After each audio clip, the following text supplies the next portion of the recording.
사형을 달라는 연쇄살인마.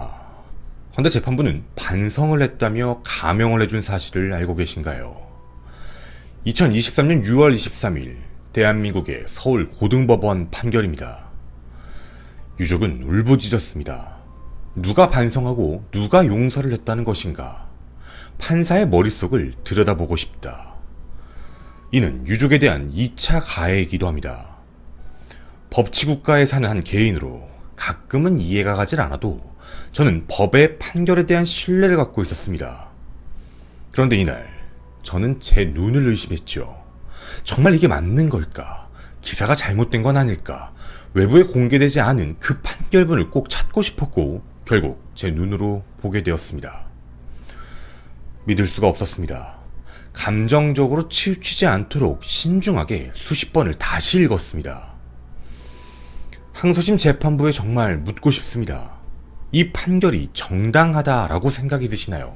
아니면 사형을 주기 싫은 핑계를 그럴싸하게 적어 놓으신 건가요? 오늘 저는 이 말도 안 되는 판결문이 이미 살인 전과까지 있던 범죄자를 얼마나 보호하고 옹호하는지 여러분에게 낱낱이 공개하려 합니다. 당신이 몰랐던 판결, 연쇄살인마 권재찬을 옹호한 재판부 편입니다. 1969년 4월 2일생 권재찬. 2021년 대한민국을 충격에 빠뜨린 인천 미추홀구 강도 연쇄살인마의 이름입니다. 2021년 12월 4일 오전 7시 인천 미추홀구 한 상가 건물 지하 1층 주차장에서 당시 내연관계였던 50대 여성 피해자의 목을 졸라 살해한 후 차량 트렁크에 시신을 넣어 인하되어 근처에 유기했습니다. 그의 범행 목적은 금품, 피해자의 귀금속 및 체크카드에서 약 1,100만원 정도를 빼앗은 이후 자신에게 빚독촉을 하던 50대 남성에게 위험한 제안을 합니다. 시신을 묻을 예정인데 도와주면 엄청난 돈으로 갚겠다. 이에 응한 공범과 함께 다음날 인천 중구 을왕리 인근 야산을 향한 권재찬은 시신을 묻을 구멍을 판 이후 공범의 머리를 돌과 미리 구입한 삽, 돌망치를 이용해 살해해 공범의 시신을 묻고 현장을 벗어났습니다. 자신의 채무와 금전적 목적을 위해 연쇄적으로 살인을 저지른 권재찬. 검거 직후 세간을 놀라게 한 이유는 또 있었습니다. 바로 그의 범죄의 전력 때문이었죠. 권재찬은 청소년기에는 이미 주거침입, 절도, 특수절도죄를 저질렀고 성인이 되자마자 특수절도죄를 또 지어 징역 8월에 집행유예 2년을 선고받았지만 멈추지 않았습니다. 91년 11월 30일 인천 남구의 한 빌라에 침입해 피해자를 양팔 뒤로 묶고 이불을 덮은 뒤 장롱을 뒤졌지만 돈이 많이 없자 부엌 칼로 협박하며 강간, 그 이후 전화를 지속적으로 하며 폭로하겠다며 현금을 갈취하려고 하다 경찰에게 검거가 되게 됩니다. 그렇게 강도상해죄, 강도강간, 공갈 미수 혐의로 징역 6년형을 선고받았지요. 출소 후에도 멈추지 않았습니다. 97년 10월 1일 인천 남구의 한 피해자의 집에 침입해 미리 준비했던 칼로 위협을 하고 수표 및 현금 260만원을 강취합니다. 당시 피해자를 수회 때렸고 성범죄에 이어 10월 8일 날은 또 같은 집에 가서 범행을 저지르려다가 치밀 못해 예비죄까지 추가되죠. 그렇게 징역 5년형을 선고받았습니다. 그의 범죄는 점차 진화하고 있었죠. 그리고 출소 얼마 지나지 않아 권재찬은 또다시 재판대에 서게 됩니다. 이번엔 강도 살인이었죠. 2003년 1월 14일 인천 남구 소재 한 전당포를 향해 저당 잡힌 귀금속을 찾으러 간 것처럼 피해자와 이야기하다 준비한 망치로 머리를 쑤에 내리쳐 물건을 훔치고 피해자를 살해했습니다. 그리고 이후 일본까지 밀항을 했지요. 하지만 그 이후에 검거가 되어 강도살인죄 등으로 무기징역형을 선고받았습니다. 헌데 이번 재판을 했던 똑같은 서울 고등법원에서 권재찬은 이런 주장을 합니다. 내가 한 게 아니라 공범이 사람을 죽인 거다. 나는 망을 봤다라는 말을 하죠. 그렇게 이 주장이 인정되며 징역 15년형으로 감형을 받게 됩니다. 무기수가 15년형이 된 거죠. 근데 이때 당시에도 좀 문제가 있었습니다. 감형을 해준다는 건 알겠는데 그건 공범이 잡혔을 때 이야기였죠. 다른 범인의 신원은 지금까지도 미궁 상태입니다. 즉 당시 재판부가 미제 사건을 하나 더 만들어버린 것이죠. 경우의 수는 3가지입니다. 권재찬과 공범이 함께 범행을 저지르고 공범이 밀항와에 사라져버렸다. 2. 권재찬이 단독으로 범행을 저지르고 가상의 공범을 만들어 재판부를 농락했다. 아니면 이번 연쇄살인과 마찬가지로 권재찬이 공범을 죽였다. 누가 보더라도 절도, 강간, 심지어 살인범행까지 저지른 이 최악의 범죄자를 세상에 다시 내보낸 대한민국 재판부. 결국 연쇄살인까지 발생한 것이었죠. 1심 재판부는 과거 전과부터 이번 사건에 이르기까지 전혀 교정교화가 되지 않았다며 인명경시 태도를 일관한 권재찬에게 사형을 선고합니다. 사실 누가 보더라도 사형은 합당할 수밖에 없다라고 생각할 수밖에 없죠. 하지만 2023년 6월 23일 항소심 재판부는 권재찬에게 무기징역으로 형을 감형시켰습니다. 사형은 극히 예외적이다. 사형을 달라던 권재찬에게 재판부가 반성을 한다며 감형시켰다. 계획적 살인이 아니다 등등 각종 기사가 쏟아져 나왔습니다. 사실 저는 좀 믿기 힘든 사실이었죠. 정말 합리적인 판단으로 재판부가 증거에 입각해 감형을 시킨 것인지 알아보고 싶었습니다. 단순한 그 기사 내용 말고 말이죠. 오랜 수소문 그리고 오랜 시간을 기다린 결과 그 판결문이 제게 들어왔습니다. 외부 기사에 나와 있지 않은 수많은 내용들, 심지어 재판부는 사형을 줄 수 없는 이유에 대해서 과거 사형 판례까지 첨부하면서 권재찬과 비교하는 내용까지 작성을 했습니다. 사실 정말 어이가 없었습니다. 제가 왜 어이가 없었냐고요? 재판부를 무시하는 것이냐고요? 이제부터 항소심 재판부가 1심 판결문을 뒤집고 무기징역을 선고한 그 이유를 설명드리고자 합니다. 우선 권재찬의 항소 이유서부터 살펴보도록 하겠습니다. 하나, 1차 강도살인과 2차 공범살인. 1차 강도살인은 주차장에서 피해자로부터 성적 모욕감 같은 말을 듣자 순간 우발적으로 피해자를 살해했다라고 주장합니다. 1심 재판부가 계획적 살인이라고 판단을 했는데 이걸 우발적 살인이라고 항소를 하는 것이었죠. 또 강도를 계획하지 않은 상태에서 우발적으로 살해한 것일 뿐 살해가 완료된 후 피해자의 재물을 가져갔으므로 단순 살인죄만 성립할 뿐 강도살인죄가 아니라는 주장을 펼칩니다. 애초에 목적이 재물이 아니었다라는 말을 남겼죠. 두 번째, 권재찬은 피해자에 대한 범행을 하기 위해 검색한 게 아니고 수면제도 강제로 먹였다고 계획적으로 먹인 게 아니라 권재찬이 평소 수면제를 타서 마시던 음료수를 피해자가 우연히 마신 것이다 라는 주장입니다. 네, 수면제를 썼다라는 기록이었죠. 그리고 검색 기록이 있었다라는 내용을 반박하는 내용이었습니다. 세 번째, 피해자의 체크카드에서 인출할 때 알게 됐던 그 카드 비밀번호는 피해자가 자발적으로 알려주었다라는 주장이었죠. 권재찬은 무엇이 억울해 이런 주장을 펼쳐 감형을 노린 걸까요? 우선 검찰이 주장한 것 중 1차 강도살인과 2차 공범살인을 좀 자세하게 설명해 보도록 하겠습니다. 지금부터 자세히 들어주십시오. 검찰의 주장입니다. 권재찬은 2021년 12월 2일 저녁 5시경 피해 여성과 전화해 12월 3일날 만나기로 약속을 하게 됩니다. 그리고 이 약속을 하자마자 3일 오전 11시 48분 인천 미추홀구에 위치한 정신과에서 진료를 받고 강한 수면제 15일치를 처방받게 되죠. 그리고 약속의 그날 피해자를 함께 만나 술을 마시게 됩니다. 그렇게 시간은 다음날 12월 4일 오전 6시 43분까지 가게 되죠. 그때 이들은 인천 미추홀구의 한 지하 1층 주차장에 도착한 뒤 그곳에서 권재찬은 범행에 사용할 면장갑 1개, 검은색 마스크 1개, 검은색 타이즈를 1개를 구입하고 승용차로 돌아와 직접 운전을 하면서 그 지하 1층 주차장 중 가장 구석 부분으로 이동 주차를 합니다. 그리고 오전 7시경 미리 준비해놓은 수면제를 탄 음료수를 피해자가 마시게 하고 저항할 수 없는 상태를 만든 뒤 면장갑을 끼고 얼굴, 복부 등을 주먹으로 수에 때려 체크카드의 비밀번호를 알아내고 그 이후 양손으로 목 부위를 눌러 살해했다라는 게 검찰의 주장입니다. 이후 약 1,132만 2천 원을 빼앗은 것이었죠. 검찰의 주장 2차 공범 살인에 대한 이야기는 이렇습니다. 권재찬과 과거 직장 동료 사이였던 공범은 이전에 권재찬이 200만 원을 빌린 일로 지속적으로 돈을 갚으라고 이야기하다가 2021년 12월 4일 낮 12시 45분경 다시 한번 돈을 갚으라는 문자를 보내게 됩니다.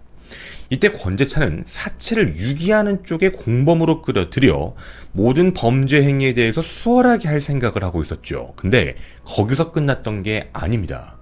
공범까지 살해해 채무를 아예 없애버릴 계획을 세웠던 거죠. 검찰이 이렇게 판단했던 이유는 공범에 대한 제안을 하고 난 직후인 낮 1시 54분경 삽과 돌망치를 미리 구입합니다. 그리고 다음날 지인한테 빌린 승용차에 공범을 태우고 해수욕장 쪽, 을왕리 쪽으로 이동을 하게 되죠. 12월 5일 낮 1시경 야산 중턱에서 번갈아며 삽을 이용해 구더기를 파다가 다 파고 난 직후 계획대로 살인을 저지르고 피해자의 시신을 암매장하게 됩니다.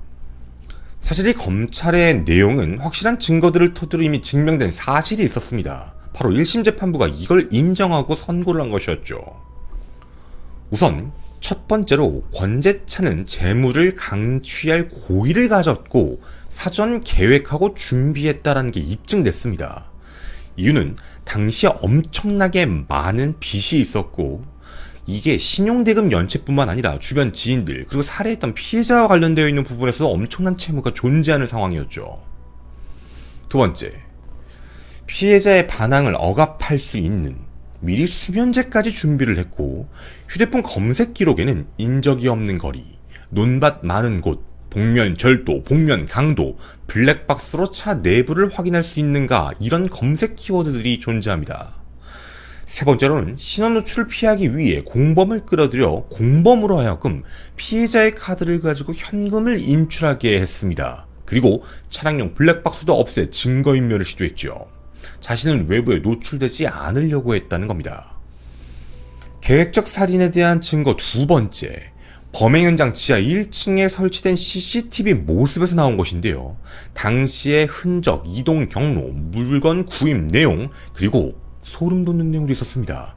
피해자의 카드 번호가 적혀있는 그 시간, 그게 주차해 놓은 그 가장 사이드 쪽 벽에다가도 적어놨다는 것이죠. 잊지 않기 위한 행동이었습니다. 그리고 피해자의 부검 결과 범행 후의 행동을 보면 이건 누가 보더라도 계획적 살인이다 라고 판단한 것이죠. 오전 6시 26분경 주차장에 들어와서 기계실 인근 순찰대원 있는 곳에 주차를 하고 6시 45분, 20분도 안 된 상황입니다. 면장갑, 마스크, 타이즈를 구입해 돌아와 그 이후에 구서편으로 이동하고 수면제를 먹인 뒤 피해자를 때려 그 다음 비밀번호를 알아냈다는 겁니다. 이는 우발적 살인이 아니라 처음부터 돈을 노린 바로 계획살인이라고 판단한 것이죠. 물론 1심 재판부도 공범살인의 경우는요 강도살인을 인정하진 않았습니다. 그냥 살인죄, 계획적 살인이라고만 인정했죠.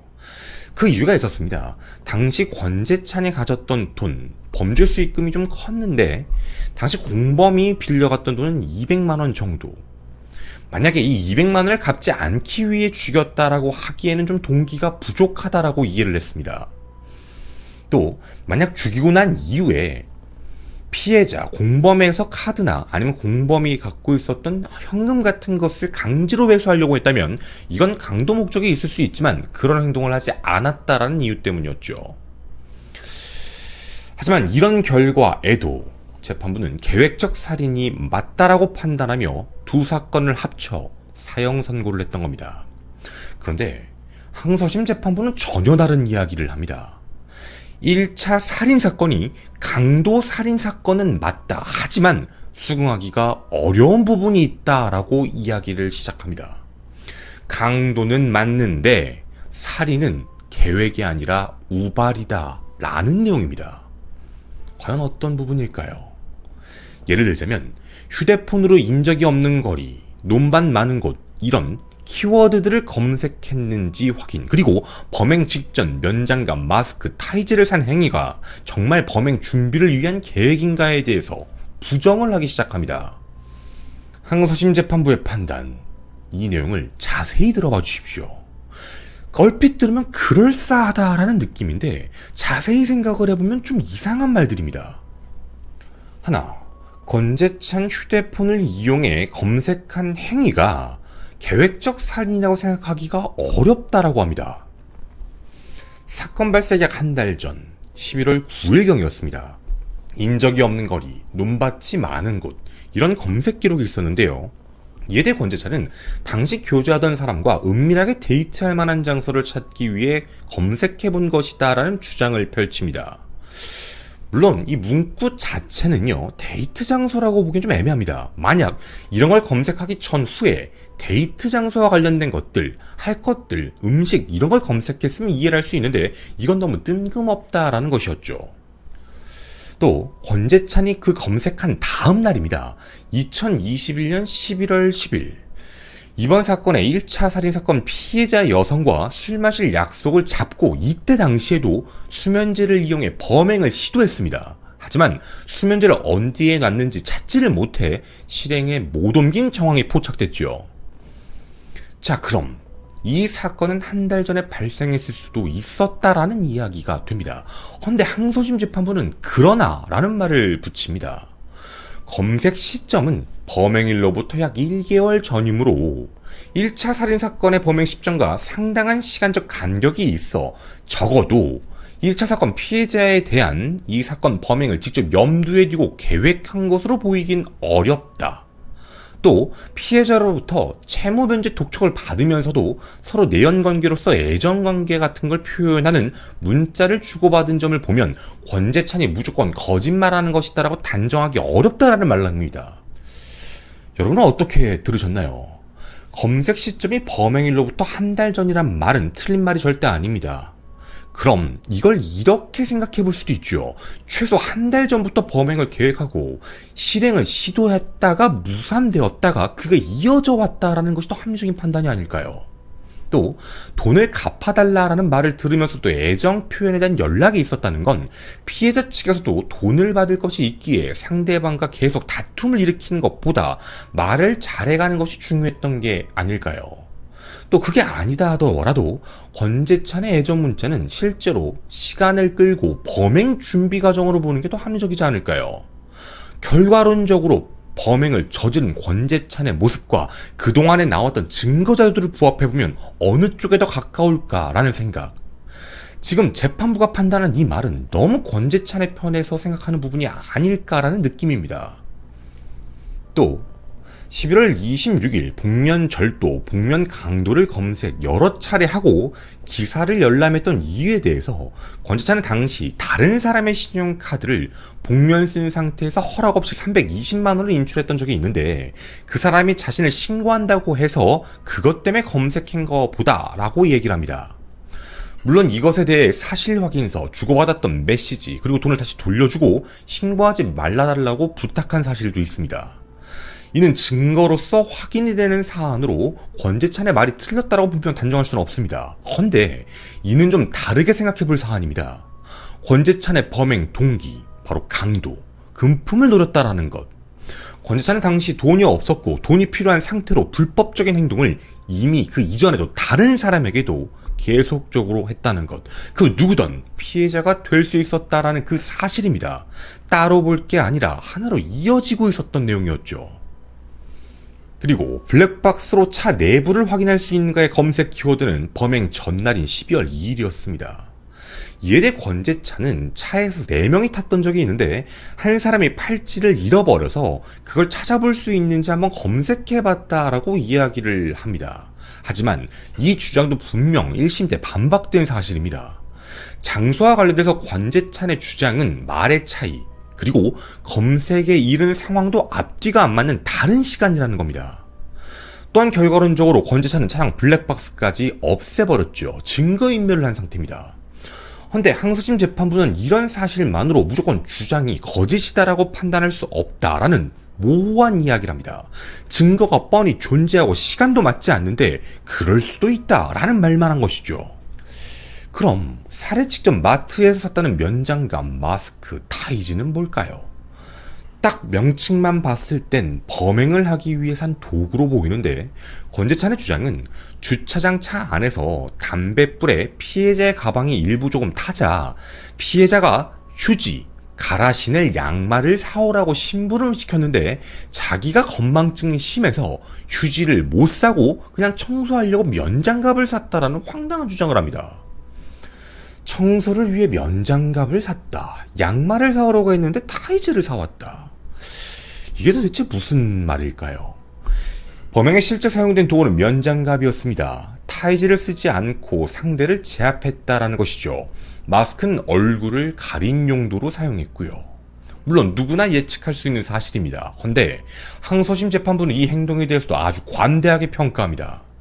1심 재판부도 분명 범행 현장 CCTV를 보고 판단해서 이야기를 했는데 항소심 재판부는 영상에 의하면 권재찬이 마스크를 끼고 있다가 오전 9시 45분경 마스크를 벗고 주차장을 오가는 장면이 있어 얼굴을 가리기 위해 샀다라고 보기는 어렵다. 당시 코로나로 마스크가 일반적이기에 범행 사용을 단정하긴 어렵다라고 이야기합니다. 마스크를 벗고 오가는 장면이 있다. 9시 45분. 헌데요, 이런 사실로 범행 사용이 아니다. 하지만 저 시간은 이미 사건 발생 이후 시간입니다. 그럼 사건 발생 시간대에는 마스크를 쓴 행동만 있었을까요? CCTV 확인 결과 앞서 말씀드린 대로 물품을 구입하고 곧바로 최초 주차한 순찰 직원이 있던 기계 실내에서 이동해 구석 쪽으로 이동하고 사건이 발생했습니다. 세상에 어떤 살인마가 범행 물품을 사며 얼굴을 가리지 않고 순찰 직원 옆에서 살인을 저지를까요?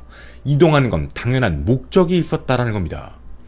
헌데 범행 장소를 선택하고 도구를 계획적으로 준비했다고 보기엔 장소와 시간이 은밀하게 범행을 저지르기엔 적합하지 않음이라고 판시하죠. 이 상황만 놓고 본다면 순간 우발적으로 범행을 저질렀다라고도 생각해볼 수는 있겠습니다. 하지만 살해된 피해자의 혈액에선 수면제 성분이 검출되었고 온몸에 강한 중력의 피해가 있었습니다. 그럼에도 피해자는 격렬하게 저항한 흔적조차 없었죠. 상당한 양의 졸피뎀이 검출된 겁니다. 바로 사건 발생 전 졸피뎀 15일치를 처방받은 권재찬 것이었습니다. 권재찬도 살해 전 먹었다라는 걸 인정은 합니다. 하지만 자신이 수면제 처방을 받아오며 역류성 식도염 때문에 수면제를 음료에 녹이는 방식으로 복용을 해왔는데 피해자가 당시에 아무렇지 않게 그걸 실수로 먹는 걸 봤다, 모르고 먹은 것이다 라고 주장을 펼칩니다. 이걸 받아줬다라는 걸 여러분은 납득이 되시나요? 자신이 운전하는 차량 옆에 내연녀가 앉아 있습니다. 자기가 운전을 하고 있는 상황에서 옆에 졸피뎀이 탄 음료수를 마시려고 했다라는 말이 과연 맞는 말일까요? 경험칙상 말도 안 되는 내용입니다. 그리고 거짓말도 있습니다. 자신이 역류성 식도염 때문에 알약을 못 먹는다라고 한 것과 달리 1심 증인으로 알약을 먹는 걸 본 지인까지도 출석을 했죠. 이건 분명히 다른 내용입니다. 헌데 이런 내용은 싹 다 무시한 채 권재찬의 주장에만 손을 들어주었죠. 그리고 권재찬은 거짓말을 한 기록들도 분명 확인이 됩니다. 자신이 살해 직후 주차장 벽면에 피해자에게 들은 비밀번호를 적어놨습니다. 잊어먹을 걸 대비한 상황이었죠. 몸에 구타, 고문의 흔적이 있음에도 자기는 폭행을 통해 비밀번호를 알지 않았다라고 주장합니다. 당시 편의점 심부름을 시키면서 현금을 뽑고 물건을 사오라고 하면서 비밀번호를 알려줬다라고 얘기하는데요. 궁금합니다. 체크카드를 주면서 비밀번호를 알려주고 뽑아서 현금으로 결제를 하는 사람이 누가 있을까요? 보통 사람이라면 당연히 체크카드로 결제하라고 주는 게 당연한 내용입니다. 또 하나, 피해자의 지갑에는 현금 11만원도 있었습니다. 출금하라고 할 이유가 없었지요. 이건 권재찬이 그 모든 상황들을 거짓말을 하고 있다는 반증입니다. 하지만 재판부는 모든 걸 대부분 인정해 주었죠. 합리적인 질문을 던져보고 싶습니다. 권재찬이 살인 계획을 하지 않았다라고 보여지나요? 미리부터 졸피뎀을 준비했고, 그리고 시도를 했다 실패했고, 술을 마시며 시간을 본다 인적이 드문 시간대 지하 주차장에서 노린 범죄, 강도살인을 포함 강력범죄 전력이 다수 있는 권재찬, 동종범죄를 저지르고 15년 만에 출소 후 3년 8개월 만에 연쇄살인을 저질렀습니다. 사이코패스 검사로 알려진 PCR 검사에서도 28점으로 매우 높게 나온 반사회적 인격장애죠. 그런데도 재판부는 감형을 시켜버립니다. 이유는 이렇습니다. 하나, 연령, 가족관계, 교육정도, 지능, 직업과 경력 등. 일부 내용만 좀 말씀을 드리겠습니다. 교육은 고등학교 자퇴, 성적은 가 아니면 양, 지능검사 IQ 중학교 검사 당시 76, 신체 등이 5급으로 군 소집 면제 판정, 고등학교 자퇴 후 미용실 종업원 근무 기록은 있지만 그 이후 대부분 교도소에서 있었고 출소 기간 동안은 인력사무소를 통해 공사 현장만을 근무했다. 어렸을 때부터 생기부엔 주의산만, 자제력 부족, 자기중심적, 장난이 심하고 친구를 잘 때린다. 중학교에는 불량기를 보인다라는 내용. 가족이나 동네 주민들에게 귀신이 들렸다는 말을 들을 정도로 폭력적 성향이 심했다. 이런 내용들이 적혀 있습니다. 과거 불행하게 컸다라는 내용이죠. 두 번째, 계획적 살인을 단정하기가 어렵다. 피해자에게 강도범행을 계획한 건 맞는데 살인까지 미리 계획했다라는 게 어렵다라는 뜻입니다. 그 이유는 순찰을 도는 기계실 직원도 있고 CCTV도 있는 쇼핑센터에 출입하는 사람들, 고객도 있는데 은밀하게 범행을 저지르긴 적합한 장소가 아니다. 먼 쪽으로 이동하긴 했지만 주차장이 일직선으로 되어 있어 이동 주차한 후에도 기계실 직원의 시야를 완전히 벗어날 수는 없는 구조다. 더구나 주차장에 들어온 시각은 해가 뜰 무렵이기도 하다. 살인을 계획했다면 주점에서 술을 먹고 12시 24분 나와 그리고 6시 26분 주차장 이동할 때까지 둘만이 있던 시간 장소가 아침이 되는 시간 인적이 많은 쇼핑센터 주차장보다 더 적당한 것으로 보이게 되는데 그 전에 범행 시도 정황이 포착이 되지 않는다라는 말입니다. 이 말은 그럴싸합니다. 뭐라 이렇게 위험하게 범행을 저지르냐라는 것이죠. 근데 이건 1심 재판부의 증거자료에서 2심 재판부가 빼먹은 사실이 있습니다. 권재찬이 이런 범행을 저질렀던 이유 중에 하나는 자신의 신원이 정확하게 노출되지 않는 걸 원했다는 겁니다. 함께 있는 공간에서 만약 모텔에 같이 있었던 기록도 확인되는데 그런 상황이라면 분명 자신만이 특정됩니다. 순찰 직원, CCTV, 쇼핑센터 직원이나 고객, 은밀하게 범행을 저지를 장소가 아니다. 당시 시각은 오전 6시 26분. 해가 뜰 무렵이라고요. 일출 시간이 7시 48분이었습니다. 이미 해가 뜨기 1시간 이상 전이며 이곳은 지하 1층 주차장입니다. 인적이 많다라고 이야기할 시간은 쇼핑센터 오픈 시간을 앞둔 시각, 이미 범행이 끝나 현장을 이탈한 시간이죠.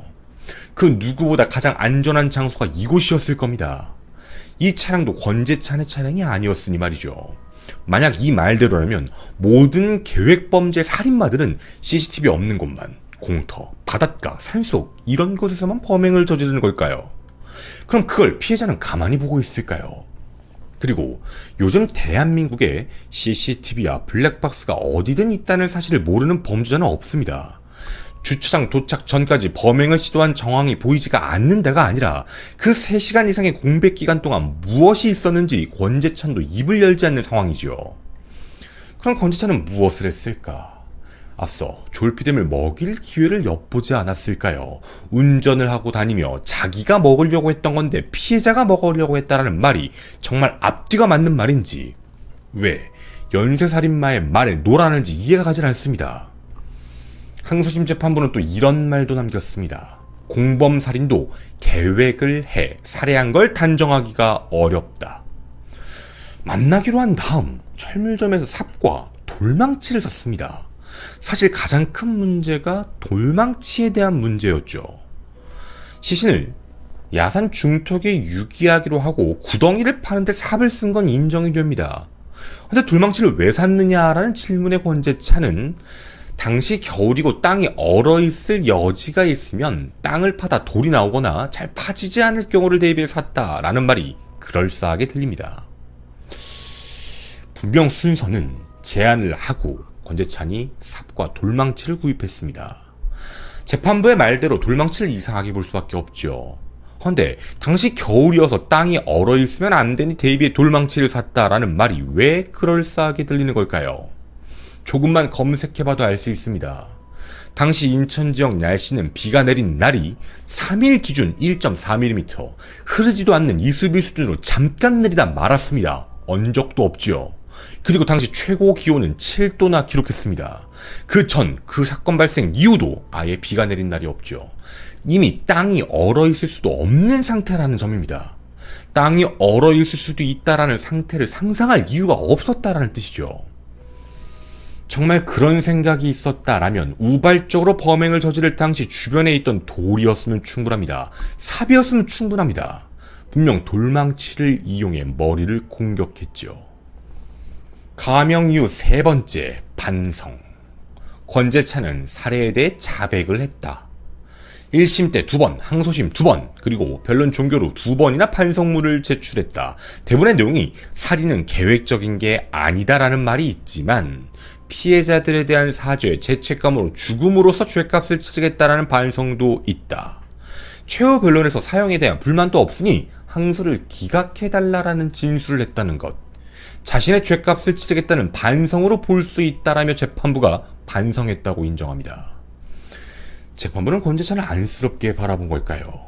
기각해달라, 죄값을 치르겠다라고 하지만 이 말을 반성으로 볼 수 있다라고 말한 재판부. 그럼에도 살인은 계획이 아니다라고 주장하니 이건 더 진심이 있다라고 생각해 모든 걸 받아준 걸까요? 답답한 건 이뿐만이 아닙니다.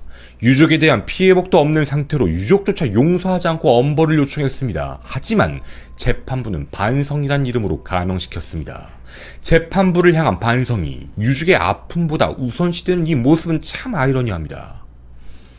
그리고 이미 권재찬은 이 서울 고등법원에서 감형을 받아본 적이 있습니다. 실제 존재하지도 모르는 공범에 대한 이야기를 하며 공범이 사람을 죽인 거다, 그렇게 1심 무기징역에서 15년으로 감형받았던 과거의 이야기. 정말 권재찬이 자신의 사형을 달라라고 얘기했다면 항소를 포기했으면 됩니다. 사형 선고가 나왔기 때문에 자동적으로 항소가 된다라는 것 맞습니다. 있습니다. 하지만 본인의 말 그대로 본인 스스로가 항소를 포기하면 자연스럽게 확정 판결이 됩니다. 어차피 사형 집행을 하지 않는 나라, 사형을 이야기하며 반성을 하는 듯한 모습을 보이면 형량을 내려줄 거라고 믿는 것, 이건 그동안의 권재찬의 경험입니다. 감형류 네 번째, 다른 사건과 비교를 했습니다. 권재찬이요? 아니요. 재판부입니다. 지난 20년간 사형 확정 판결이 난 건 모두 18건이다. 피해자가 불특정 다수인이거나 중대범죄가 결합된 살인사건으로 현행 양형 기준에 의할 때 중대범죄 및 계획범죄여야 한다라고 이야기를 합니다. 정말 친절하게도 재판부는 이번 사건에 사형을 내릴 수 없는 이유를 과거 다른 범죄에서 가지고 와 비교하며 판시했습니다. 이미 결정을 내렸죠. 계획이 아니라 우발적 살인 2건이다. 우발이기 때문에 사형을 줄 수 없다라는 결론을 내린 상태로 과거의 범죄들을 하나씩 언급했습니다. 하지만 여기서도 저는 좀 이해가 가지 않은 대목들이 있었죠.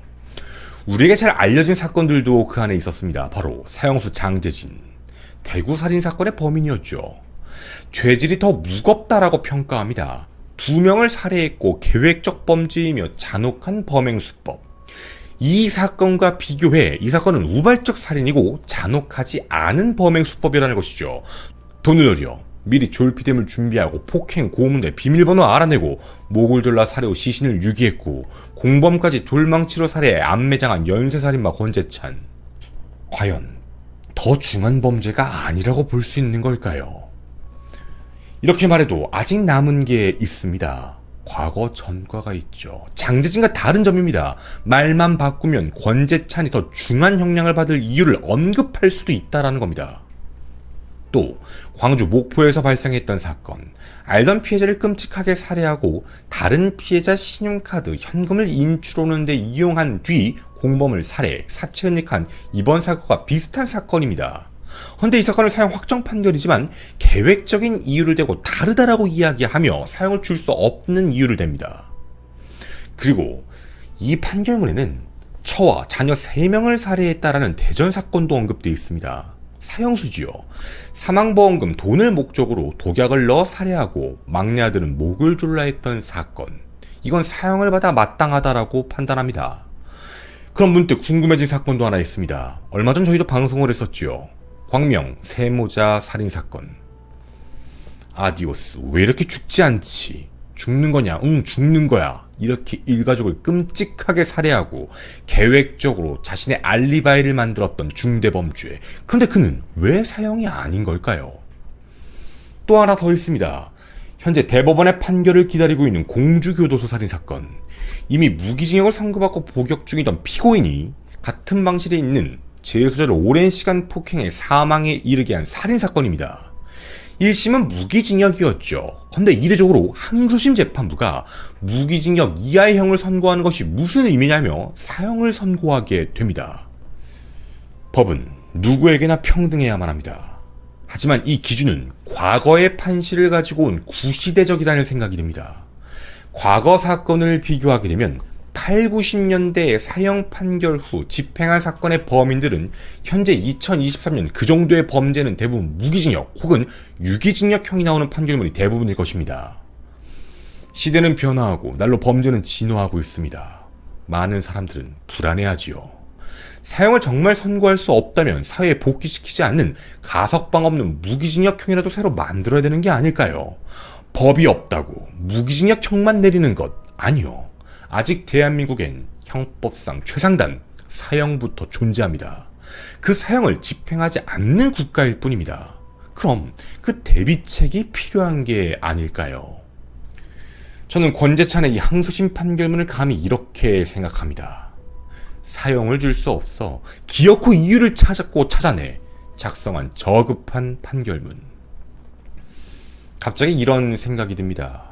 공주교도소 살인사건 대법원 판결이 곧 나올 예정입니다. 가명으로 파기환송을 시킬까요? 아니면 확정 판결이 나올까요?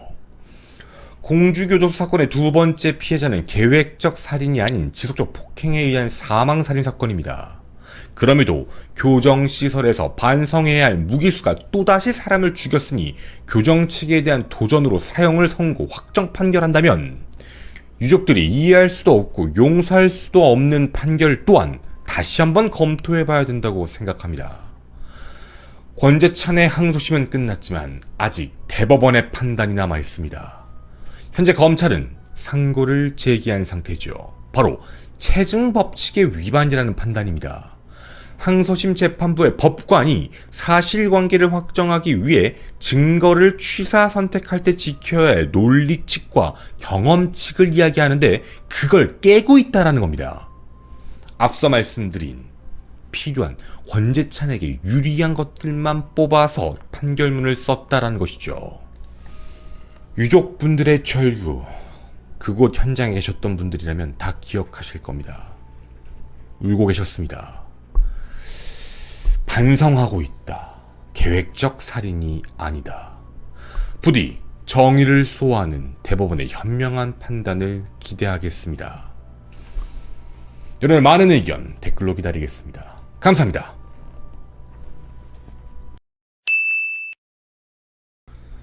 네, 뒷이야기를 잠깐 전해드리도록 하겠습니다. 사실 제가 재판부의 판결에 대해서 이렇게 감정적으로 이야기를 드린 거는 좀 오랜만이었던 것 같아요. 왜냐면 사실 제가 방송을 좀 오랜 시간 동안 해오면서 많은 분들이 방송 초기에는 뭐 너 욕도 하고 막 뭐 나쁜 거 막 뭐라고 하던데 요즘에 왜 안 그러냐라고 하시는 분들도 계신데 최대한 감정적인 부분을 넣지 않으려고 노력을 했어요. 뭐 제 생각이 무조건 다 맞는 건 아니니까. 근데 이번 판결문 같은 경우에는 사실 솔직하게 말씀을 드리면 유족분들도 이해를 못 하시죠. 그냥 거기에 있던 법관분들만 이해하고 있는 것 같아요. 왜냐면 외부에서도 거의 다 이해를 못 하고 있는 상태예요. 그러니까 외부에 계신 많은 뭐 변호사분들, 다른 이제 그런 일을 하시는 분들도 마찬가지고, 당시 그 권재찬 항소심 판결 선고가 있었을 때 거기 현장에 있던 모든 분들도 의아해했던 거예요. 이게 무슨 말이지라는 생각이 들었다라고 하셨거든요. 다들 들으시면서도 되게 어이가 없다라는 입장이셨다고 해요. 그러니까 이게 지금 여러분이 항소심 판결문만 보면 뭐 그럴 수도 있을 것 같아라고 얘기를 하실 수 있는데, 아까 체증 법칙의 위반이라고 했잖아요. 그러니까 이게 권재찬이 주장한 그 내용을, 권재찬의 주장했던 내용에 대한 그 부속 설명들 있잖아요. 그러니까 뭐 증거가 있는 게 아니에요. 막 인멸시켰고 없는데 그 부분에 대해서 엄청 확대시켰고 그거에 대한 반증 자료들 다 배제시켜 버렸어요. 그러니까 실질적으로 1심 재판부에 정반대되는 판결이에요. 이게 왜 반대라고 생각하실 수 있겠지만 사실은 반대거든요. 그러니까 계획적 살인에 대해서 입증을 했는데 계획적 살인이 아니야라고 다 뒤집어 버린 거예요.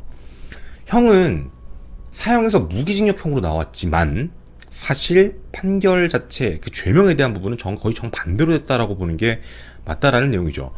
그런 게 있어요.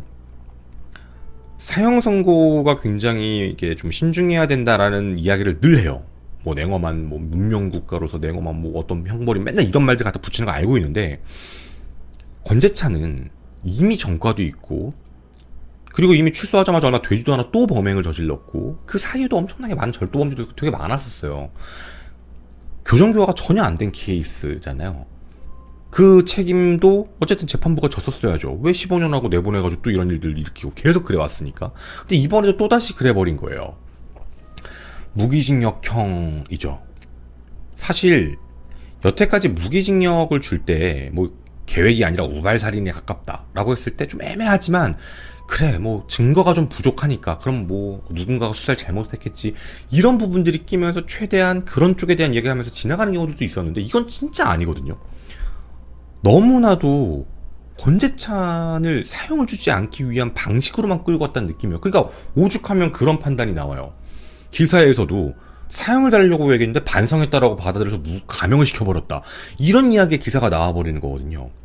사실 권재찬의 항소심 재판은 많은 언론의 주목을 받지 못했어요. 그동안 강력범죄 사건들도 너무 많이 발생을 해버렸고. 제가 진짜 무서운 것 중에 하나는 연쇄살인마잖아요. 정말 돈 때문에 뭔 짓을 저지르던 굉장히 아무렇지 않게 사람을 죽이는 그런 범죄자예요. 굉장히 심리적으로 침착했고 자기가 검거된 직후에 어떻게 행동을 해야 형량이 낮게 나오는지 이미 알아요. 과거에도 재판부를 농락해봤으니까. 이번에도 똑같이 했다고 저는 생각해요. 이번 부도 당한 거예요. 근데 그걸 당해준 건지 사형을 줄 수 없어서 이런 건지는 모르겠지만 이 모든 피해를 유족이 받고 있어요. 저는 대한민국에서 사형제와 관련되어 있는 부분은 다시 한번 논의를 거쳐야 될 생각을 아직도 갖고 있습니다.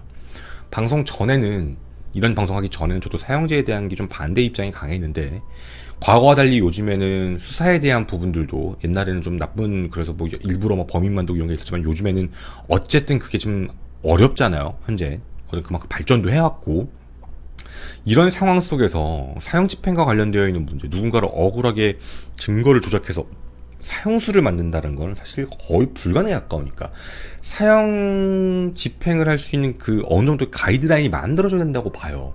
그리고 그 가이드라인에 부합하는 현재 사형수들이 있죠. 저는 사형시켜야 된다고 봐요. 걔들이 과연 지금 반성하고 있을까요? 아니면 그게 반성하는 척인 걸까요? 다시 사회에 나와버리면 또 누군가가 피해자가 될 가능성이 있는데, 저는 사실 이게 너무 적극적으로 저 개인적인 얘기다 보니 적극적으로는 이 내용을 뒤에 넣는데, 저는 사형제를 찬성하는 사람입니다. 물론 어떤 방식으로 어떻게 처리할 거에 대한 부분은 다들 생각도 다를 거고 어떤 과정 이런 것들은 다 논의가 필요하겠지만, 전 집행과 관련된 문제는 분명 해야 될 일이라고 생각을 합니다. 사형을 집행을 한다고 해서 범죄율이 떨어지는 거냐? 아니다라는 내용을 얘기하시는 많은 분들이 있는 것도 알지만 저는 그런 생각이 있습니다.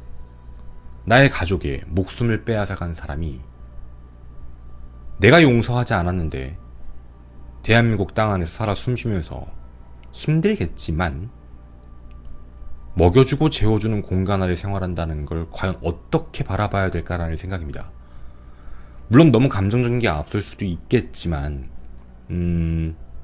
분명 대부분 사회적 사람들이, 대부분의 국민들이 이해할 수 없을 정도의 그런 범죄를 저지른 가이드라인을 만들어서 이 정도면 이건 사형 집행이 맞다라는 걸 해야 된다고 저는 개인적으로 생각합니다. 물론 제 생각이 틀릴 수도 있지만 저는 앞으로도 사형제에 대한 이야기를 좀 자주 할 것 같습니다.